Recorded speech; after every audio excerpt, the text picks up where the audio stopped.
В январе этого года я нашла желаемый мной товар в социальной сети ВКонтакте.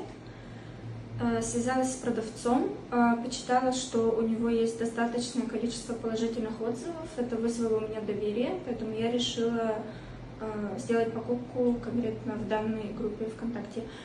В январе я внесла первый платеж за товар из-за границы.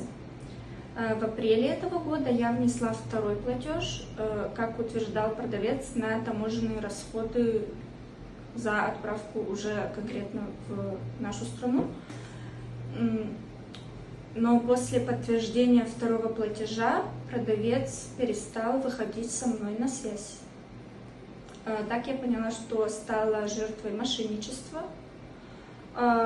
Прошу вас, жители города, республики, заказывать товары в проверенных магазинах, потому что даже то, что у них бывают отзывы, не всегда гарантия, что вы не натолкнетесь на мошенничество. Вам могут позвонить с неизвестных номеров и представиться сотрудниками правоохранительных органов, банков, а также госуслуг.